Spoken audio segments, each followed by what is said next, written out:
honorable members of the Mahasangha, dear devotees. First of all, I would like to express my sincere thanks for having invited me to come and deliver this sermon in conjunction with Mahasangika Dana that you are going to hold tomorrow morning. And you also have given me a topic that is how to solve our human problems. This is a very interesting subject, human problem.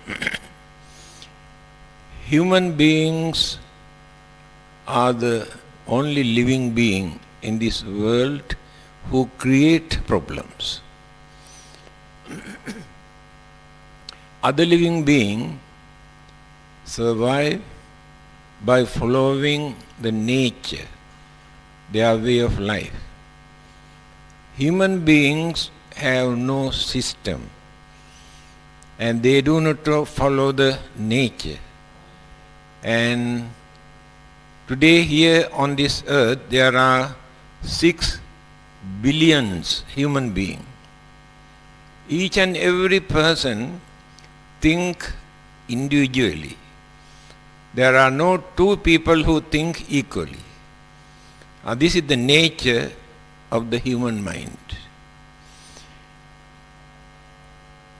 When the United Nations wanted to draft the Constitution, preamble to the Constitution, they have written like this: war begins in the human mind, and peace also must come from the human mind.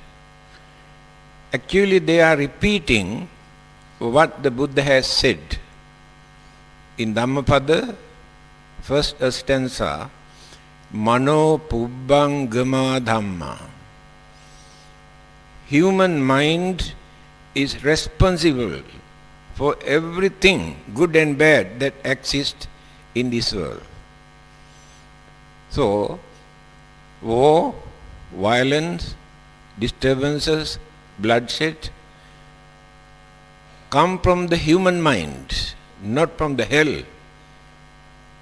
If all these problems come from the human mind, then peace, calmness also must come from the human mind. Peace never come down from heaven. Peace never come down from God. Peace come from the human mind. So this is one of the important points that they have mentioned to overcome our human problems. I remember many years ago, 4 ambassadors from 4 countries came to see me: Sri Lanka, Burma, Pakistan, and Russia. They told me they always discuss these problems, but we have different opinions.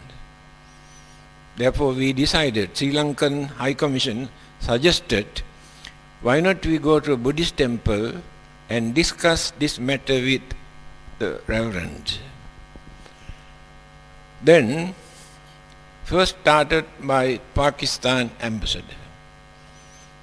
He said, we are talking how to overcome or settle our human problems.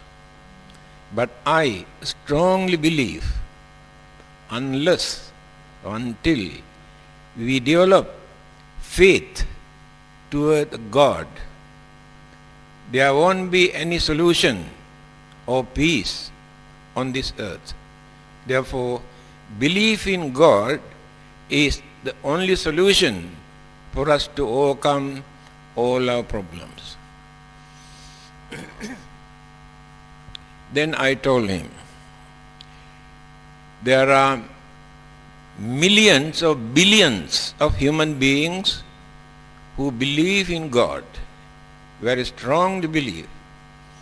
But do you think those who believe in God live peacefully without facing any violence or bloodshed or war or disturbances, or without creating problems? Therefore, how can you say only those who believe in God can live without creating problems or knowing how to overcome their problems? Then, Burmese ambassador said, if we want to overcome our problems, we had to educate people. Without proper education, it is impossible for us to overcome our human problems.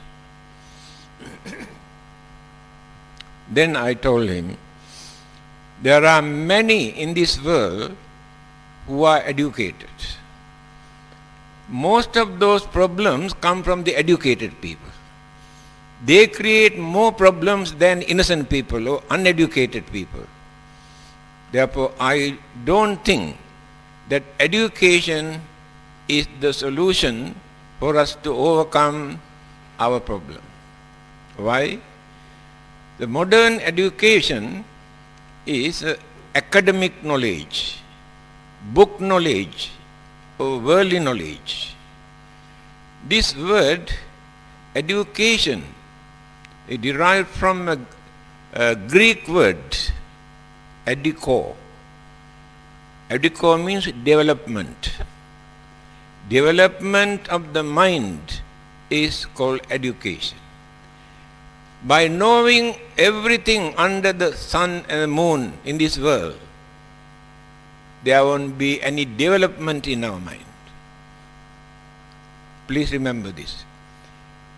Therefore, we have neglected the real meaning of this word by using the word education, that is academic knowledge or worldly knowledge, but no development, no discipline in their mind. Educated people can create more violence by using their intellect, by misusing, abusing their intellect. They can create more problems. But uneducated people are innocent. They do not know how to create so many problems. Then, Russian ambassador says, if we want to overcome our human problems, we had to abolish capitalism. We had to divide everything equally without any discrimination. No rich people, no poor people. Then we will be able to overcome our human problems. Then I told him, there are countries like Russia or China and some other countries where they try to adapt this way of life. Could they manage to overcome their problems? In fact, they are facing more problems than any other countries. On the other hand, it is against the nature. By force, we cannot abolish this. Take for instance, today we distribute everything equally. But after a few months, we can see how many people have become rich, how many people have become poor. Because cunning people, clever people, know how to bluff and swindle and steal, and they become rich. Innocent people become very poor. Therefore, we cannot go against the nature to overcome our human problems. Then, they say they had to discuss further to find out certain solution, actually how to face our problems. Then I said, one day, somebody came and asked this question from the Buddha. He said, we have so many problems, tangles and entangle, internal and external. In simple language, so many problems we had to face, but we do not know how to overcome, but create more problems when we try to overcome our existing problems. That was the question. Then the Buddha gave the answer. He said, yes, there is a method.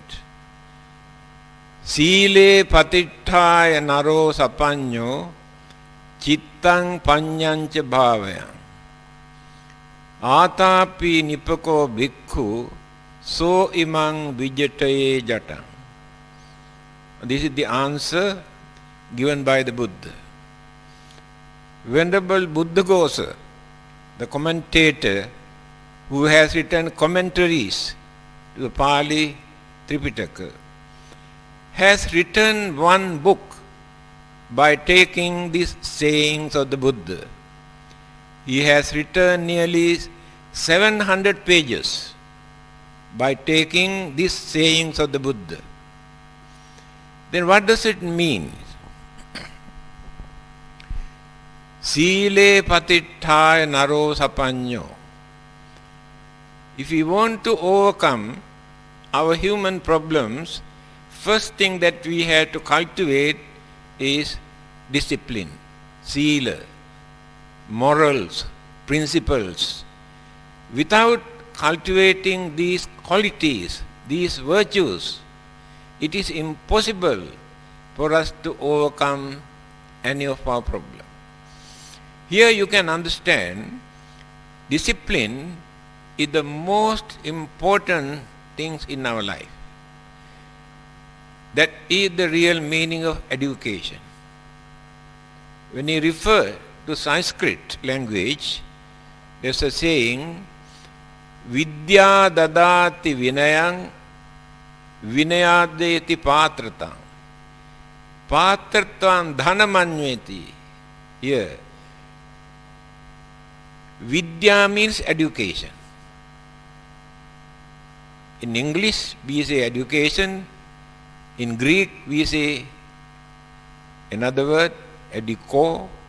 In Sanskrit, we say vidya. Vidya gives vinaya, discipline. Education means we learn how to live, how to talk, how to do our work by adapting certain discipline. Otherwise, we can make a lot of mistakes, disturbances, violence, if there is no discipline. Therefore, we must know how to behave in different places, different attitude. When you come to a place of worship, you had to cultivate your discipline in different ways. When you work in the society, you had to adapt certain discipline in different ways. When you are at home, in front of your parents, in front of your children, in front of women, they had to behave by following certain discipline. Here you can understand everywhere, wherever we live, there must be some sort of discipline. And this discipline encourage for people to welcome us, entertain, support, having seen how we behave. Therefore, we cannot neglect certain principles, certain manners that people have been maintaining for thousands of years. Like India, China, their culture their discipline, their manners are very important to maintain our discipline, our way of life, and to develop our relationship, our understanding, our cooperation. Therefore, without discipline, whatever we are going to do, that can become a failure. According to the Buddha, here, Sila means moral development, religious principles, without violating universal law, without violating the Dharma. Dharma does not mean only the teachings of the Buddha. The whole world exists, moves according to certain dharmata, that is called universal law. Not created by God, not created by the Buddha or anybody. The whole universe exists according to certain dharmata. So our duty is to harmonize, to cooperate, otherwise we get into trouble. If we want to go against the nature for our living, for our pleasure, we get into trouble. It is happening now all over the world. Human beings behave in such a way, they do certain things, thinking that they are developing this world. Actually, they do not develop, they are destroying. Human beings are destroying this world, but other living beings never do that, because they follow the nature. Humans do not follow the nature, they are going against the nature. They are in trouble now. Therefore, you can understand how important it is for us to cultivate certain discipline. That is why here the Buddha says the sila, discipline, moral development, principles, we must have. That is the foundation of our way of life to overcome, to avoid, to settle our human problems. Then, second item he mentioned, Chittang Panyancha Bhave. Chitta means mind. We must know what is in our mind. We know everything under the sun and the moon in this world, but we do not know the real nature of our own mind. We do not know what is happening in our mind. We do not know how to control our mind, how to make use of our mind. Therefore, mental development means understanding of the nature of the mind. The Buddha has mentioned in the teachings of the Buddha and Buddhist philosophy, it is mentioned that different people have different characters, different attitude, and different mentality. All are not equal, but they must understand the nature of their own mind. Take for instance, some are very hot-tempered, some are leading very romantic life. To them that is more important than anything else. And some others are so greedy. Their duty is collecting and accumulating. And some others have very narrow-mindedness. Their understanding is very, very poor. Some have very confused mind. They cannot come into a conclusion to understand things properly. Some are very intelligent, but they can misuse that intelligence if that intelligence is not guided properly. Now let us take, scientists have discovered so many things by using their intelligence. without depending on God, without depending on religion, they could manage to discover wonderful things here in this world. But unfortunately, after that they misused what they have discovered for the destructive purpose. They discovered atom, energy. This energy, instead of using for constructive purpose, they produce nuclear weapons to destroy the whole world. People say, by using the existing nuclear weapons, they can destroy the whole world within half an hour.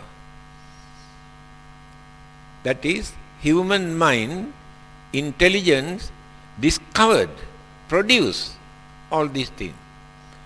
That is why Albert Einstein, one of the best scientists, everybody respect him.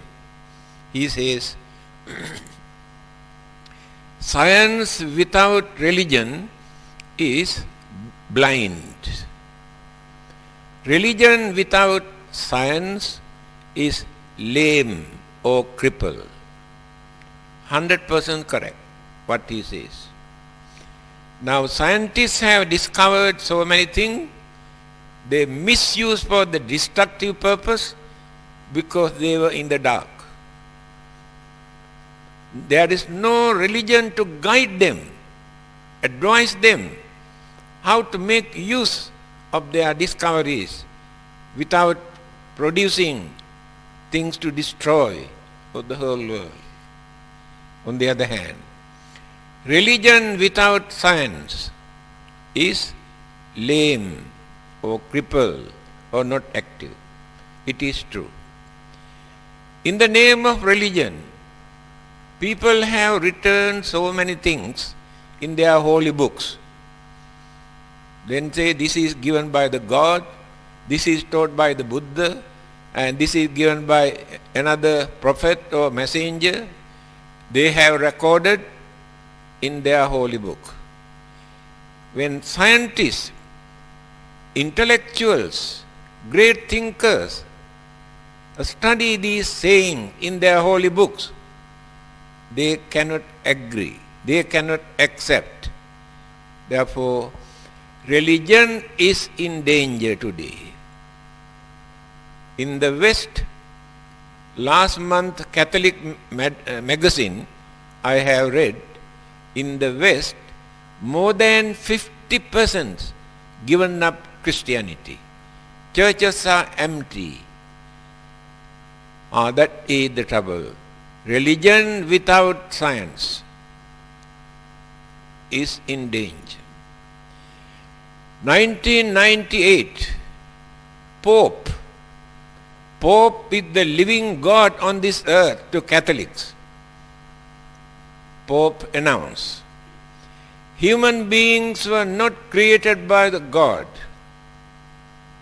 They come into existence due to gradual development of evolution.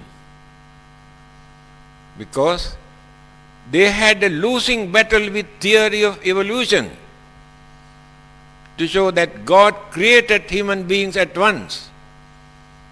But intellectuals all over the world accepted that it is not true. So no other choice. The Pope had to say, yes, human beings were not created by the God. I discussed this matter with the Archbishop of Kuala Lumpur. Why the Pope has said like this? He said actually, his idea is, this body is not created by the God. God creates only soul. That saying also contradicting to their holy book. Why? It is mentioned there. God created a man in the image of God. Then where is that image of God? That's why Albert Einstein says, religions that scientists cannot agree is inactive. But so far scientists could not discover anything in this world that will contradict to the basic teachings of the Buddha. Not even one word uttered by the Buddha. Nobody in this world who can say the Buddha is wrong. The more they discovered new things, the more they come nearer to the Buddha. Now let us take Albert Einstein's theory of relativity. He has come so close to the Buddha. He says, one particular item cannot exist by itself, but by depending on something else. What the Buddha has said in Paticcasamuppada, dependent upon origination. Because of this, that one will appear. Because of that, this one will appear. Because of that, this one will appear. Then go one big round. So, the more they discover, more they come nearer to the Buddha. So here you can understand now that human intelligence must be guided properly, otherwise they can destroy everything, and all the immoral, corrupted, wicked, cruel, dangerous things also come from that educated human mind. Therefore, education is not the solution, but we must try to understand the nature of our mind.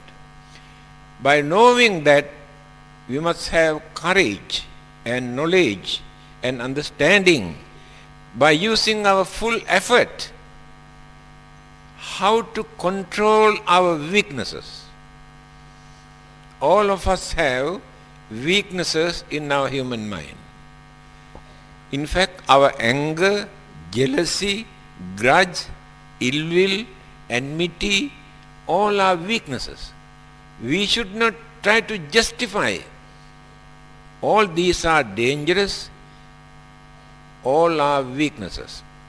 By knowing this, we must use our full effort to subdue, to control, to suppress slowly.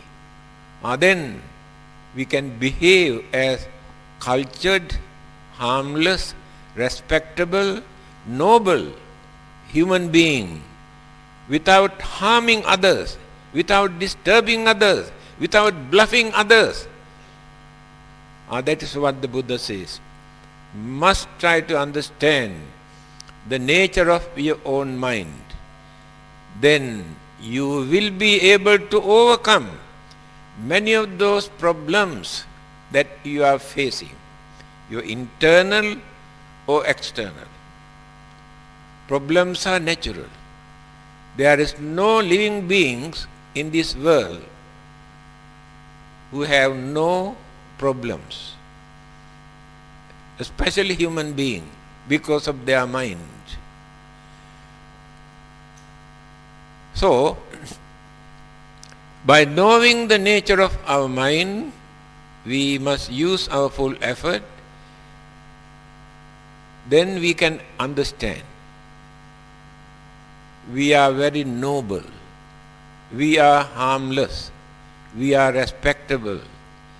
Then there is nobody to create problems and disturbances, if you can understand the nature of our mind.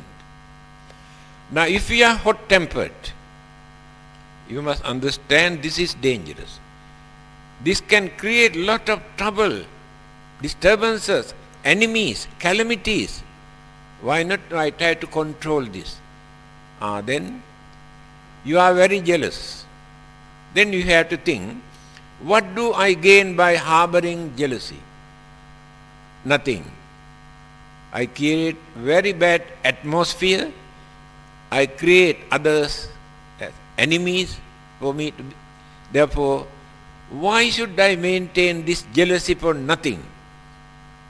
Allow others also to experience pleasure, enjoyment, their way of life, without creating jealousy, criticism, without passing remarks.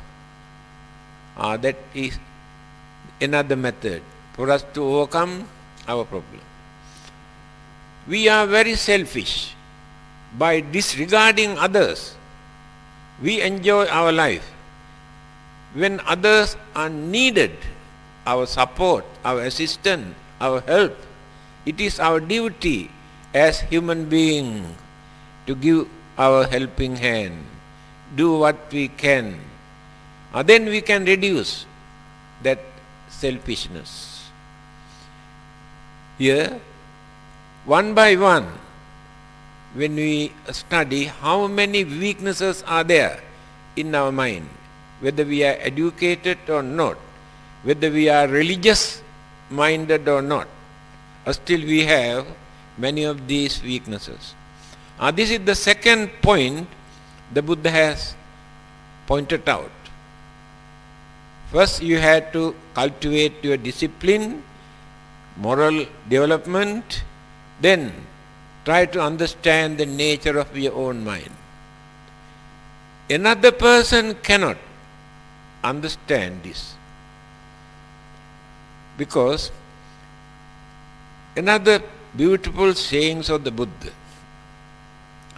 Yassa papang katang kammang kusalena pitiyati. This sayings of the Buddha is very important for us, because there are people who approach you and tell you, although you have committed a lot of sins or bad karma, if you believe in God, He can wash away all your sins and send you to heaven. Especially at the dying moment, they approach. Many people accept this. They never think whether it is possible or impossible. Just accept. But the Buddha says, Suddhi asuddhi paccatang nanya manyang visodhe. Purity or impurity, good karma or bad karma, created by one person, another person cannot change this. Even the Buddha also cannot change this. God also cannot change this. But the person who has committed can do that. This is the sayings of the Buddha. Yassa papang katang kammang kusalena pitiyati. We have been committing certain bad deeds or bad karma. One day we realize, these things are bad. Then determine not to commit, not to do it again. From that day onward, we create more and more kusala karma. By cultivating more and more kusala karma, by using the same mind, but not by using another person's mind. Person who has committed the bad thing, now by using the same mind to cultivate good karma, kusala karma. There is another important point here. There are two words, punya karma and kusala karma. In English we say merit, because there is no another word. But these two words give two different meanings. Punya karma, meritorious deeds, good deeds we have done with good intention, by aiming, by expecting any reward, worldly material gain. That is punya karma. You want to enjoy your life, you want to go to heaven and enjoy your life, you want to be born in a rich family to enjoy your life. That is the purpose of your punya karma. But kusala karma is different. Kusala karma means whatever good deeds that we do to reduce our craving, reduce our anger, to reduce our ignorance. That will become kusala karma. This kusala karma, when these karmic thoughts become very weighty, very heavy, bad karma that we have committed earlier had no chance to come and affect us, attack us. Let us take example. Angulimala, a murderer who has killed nearly 1,000 human beings. One day he met the Buddha. When the Buddha explained that his attitude is wrong, he understood, gave up, followed the Buddha, become a monk, attain arahanthood by using his full effort through meditation. After that, attain nirvana. All the bad karma that he had committed had no chance to affect him. Please remember, you are the only one who can forgive your sins. God or the Buddha cannot forgive your sin. So that the others cannot come and bluff you. God can take away all your sin and send you to heaven. Another simple example I can give as an advice. Assume you are very hot-tempered. You know it is wrong. You do not know how to control it. Then what you do? You go to your God and kneel down and pray and ask the God, please take away my anger. I do not know how to get rid of this. Do you think there is any God in this world who can do that? Impossible. If not, you come to the Buddha and worship and ask the Buddha, please take away my anger from my mind. Do you think the Buddha can do that? Impossible. If the Buddha can do that, why the Buddha could not control Devadatta? Why he could not control Channa? Most stubborn, most created a lot of violence and disturbances, even tried to kill the Buddha also. Buddha could not take out the anger, hatred, their mind. Here you can understand. There is nobody in this world who can do that, but you can do that. When you create strong determination in your mind, I want to withdraw this from my mind, then you get it. That is why Buddha says, not to depend on others. Final word, parting word of the Buddha. Attadipa bhikkhave viharata attasarana ananya sarana. Develop your self-confidence without depending on others for your salvation. These are the beautiful sayings of the Buddha. So people do not understand, never remember these kind of sayings of the Buddha. Because when Christians talk about Christianity, they say our Bible says like this. They can quote. When Muslims talk about Islam, they say our Quran says like this. When Buddhists talk about Buddhism, what do they say? People say like this. There is nobody to say the Buddha says like this. Now I have given so many quotations of the Buddha. They are very important for you to learn and to remember. Then others cannot bluff you, mislead you. Then you gain confidence. Oh, the Buddha has given this advice in this way for us to maintain. Go ahead with confidence. That is why here the Buddha says, you must try to understand the nature of your own mind. Then you can overcome many of your problems. Then come to the last word. Chittang panyancha bhave, panya. We started with discipline. Then we understood the nature of our own mind. We use our full effort to control to develop, to discipline the mind, to purify the mind, then in the end, what do we gain?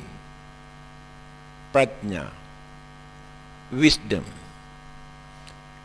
Now we have no wisdom. We have only knowledge. Knowledge is not wisdom. Knowledge is the memory. What we have learned by hearing, by reading, whether science or technology or languages or history or geography, anything in this world, all these are memories. There is no wisdom. Wisdom never appears in our mind if we allow our human weaknesses to dominate our mind. When we reduce those evil forces from our mind, our knowledge slowly turns into wisdom through our experience. Here you can understand how the Buddha gained his enlightenment. People use this word but do not know actually what is enlightenment. If anybody asks, can you tell me, you follow the Buddha, you worship him, can you tell me who this Buddha is?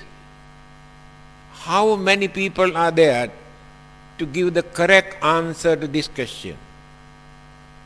So one day, when Buddha was going somewhere, he met a Brahmin. This person has never seen such serene figure, complexion, features. He thought this person must be a god. He came and asked, are you a god? The Buddha says, no. Others try to claim they are God or son of God or messenger of God. But the Buddha says, no, I am not a god. Then he asked, any other form of supernatural living being? The Buddha says, no, I am very natural. Then he asked, then are you a human being? No, I am not ordinary Manushya. Then who are you? Because confusing in his mind. The Buddha gave the correct answer. The self-introductions of the Buddha. If you can remember this, then you can understand, you can tell others who the Buddha is. Otherwise, you talk all sort of things according to your imagination. How he introduced himself. Abhinyayang abhinyatang. Understood are the things to be understood. That means he understood everything in this world. How did he do that? Not within one lifetime. By practicing 10 paramitas, life after life, he went on developing and developing and developing and developing up to the maximum level to understand everything. Then, bhave tabbancha bhavita. I have practiced all the great qualities, virtues, principles, precepts, morals, ethics, all the good qualities I have cultivated. Pahatabbang pahinang me. I have eradicated, uprooted all the evil thought, word, action. No evil, wicked, cruel, harmful, immoral attitude in his mind. Completely eradicated. Tasma buddhosmi brahmana. Therefore I am the Buddha. Not a god, not an angel, not an ordinary man. I am the Buddha. See what a wonderful introduction. If anybody asks who the Buddha is, here, one who has completed these three things. What are those three? he understood everything that exists in this world. No one can say Buddha cannot understand this. He cultivated all the great qualities here in this world. He has eradicated all the evil thoughts, word and action. Then complete purity in the mind. Then supreme wisdom arose. After that he mentioned the nature of his wisdom. Chakkung udapadi, jnanang udapadi, panya udapadi, vidya udapadi, aloko udapadi, brightness. That is enlightenment. People measure, people use this word very loosely to introduce enlightenment. It is so easily. It has taken such a long period for Buddha to gain this enlightenment. By practicing these three, first observing all the principles, then developing, cultivating, realizing the nature of the mind, after that got the wisdom, supreme wisdom. Then no more human problems. Internal or external, all our problems are settled. Yeah, this is the answer to this question. I am advised to speak only up to 9 o'clock.